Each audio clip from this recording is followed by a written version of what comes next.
Personnalité distinguée en vos rangs et grades respectifs, au regard du temps qui nous a été imparti, permettez-moi donc de résumer la préséance à travers donc cette phrase. Et avant mon allocution, je voudrais aussi vous traduire au nom de son Excellence, Monsieur le Président donc, de la transition, le capitaine Ibrahim Traoré de notre pays, de celui de son Excellence, M. Apollinaire Joachim Kelem de Tambela, et de tous les cheikhs religieux de Burkina Faso qui m'accompagnent donc pour traduire au nom de tout le peuple burkinabé nos vives salutations au peuple frère de la Mauritanie et à toutes les délégations présentes à ce sommet. C'est un plaisir pour nous de partager cette expérience du Burkina Faso à travers ce panel consacré aux jeunes et aux femmes, parce que cette expérience que nous voulons partager résume toute la politique du Burkina Faso en ce qui concerne la réforme de l'éducation traditionnelle pour permettre donc à nos jeunes d'être des vecteurs de paix, à cette frange donc de la population de pouvoir contribuer véritablement au développement de notre pays.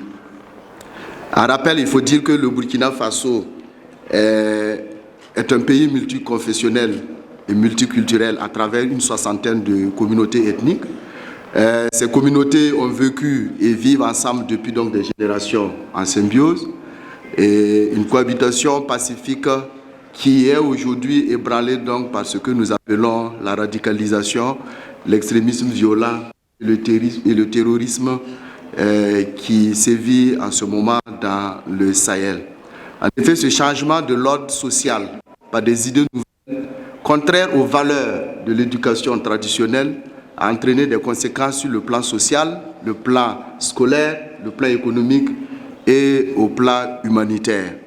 Alors, un rappel historique, il faut dire qu'au commencement étaient donc les rites initiatiques traditionnels pendant la période précoloniale dans notre pays, et les différentes communautés avaient déjà des centres donc, traditionnels consacrés aux rites initiatiques qui consistaient naturellement à inclure pour chaque communauté, à inclure pour chaque peuple, j'allais dire, des notions de vivre ensemble, des notions qui étaient données donc aux adolescents, qui enseignaient le vivre ensemble, la recherche de la paix, la tolérance et le pardon au sein donc de nos sociétés traditionnelles.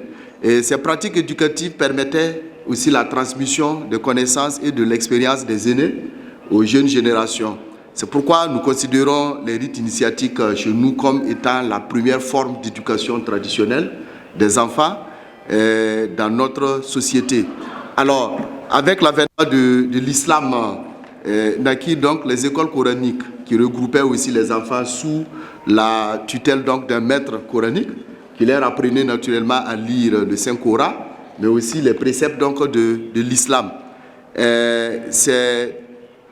Il constituait la deuxième forme d'école regroupant donc les enfants sous l'appellation, donc, comme je l'ai dit, d'un maître coranique bien avant la colonisation occidentale dans nos sociétés traditionnelles. Ces foyers coraniques ont évolué dans un climat de cohabitation pacifique, il faut le dire, avec les religions traditionnelles jusqu'à la colonisation et même après la colonisation occidentale.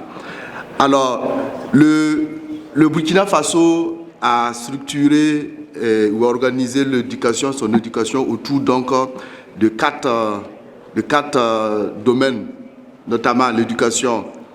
Il y a l'éducation formelle, l'éducation non formelle, l'éducation informelle et l'éducation spécialisée.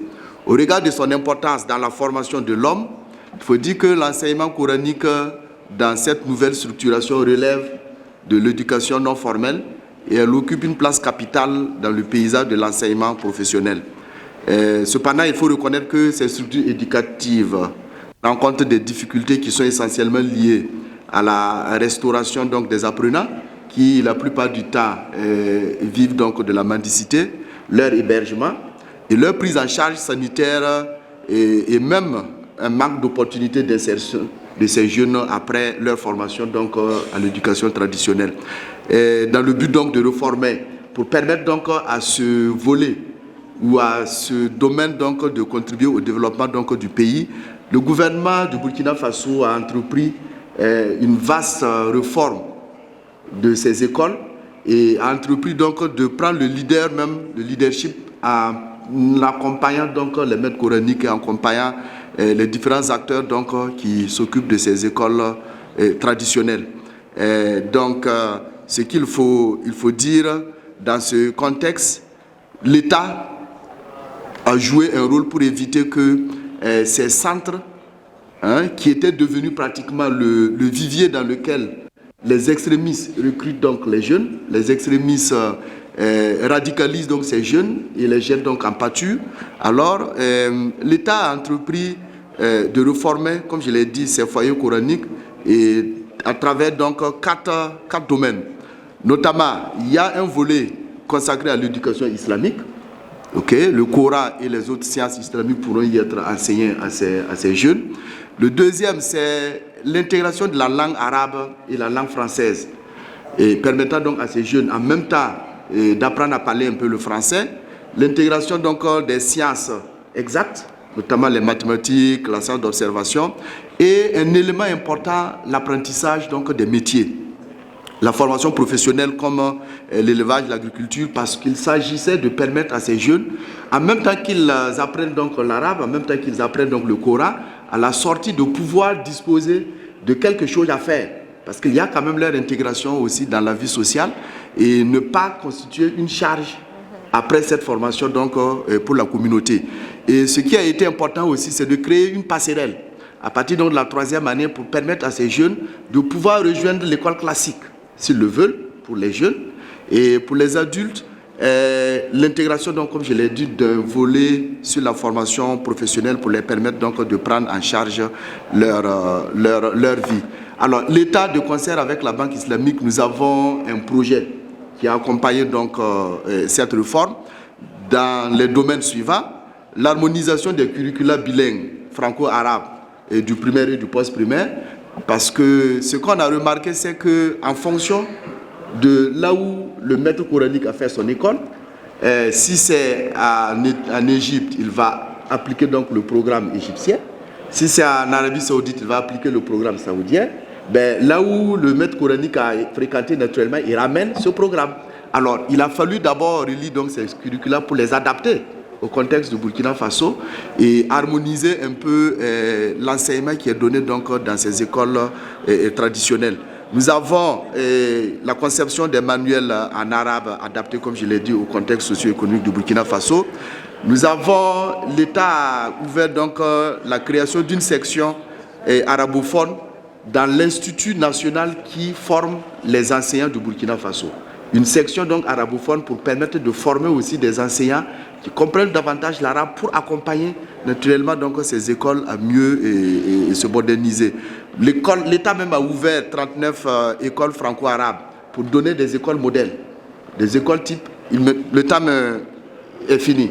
Alors, donc en conclusion, j'allais simplement dire que l'expérience du Burkina que nous voulons partager, c'est que l'État s'est donné les moyens de prendre le leadership d'organisation de ces écoles donc traditionnelles pour les adapter davantage à l'évolution moderne et permettre que les apprenants qui vont sortir de ces écoles puissent être intégrés dans la vie socio-économique, puis contribuer véritablement donc à la création donc, de la paix dans notre pays. Désolé madame, on m'avait dit que c'était 15 minutes, donc j'ai préparé une communication en conséquence.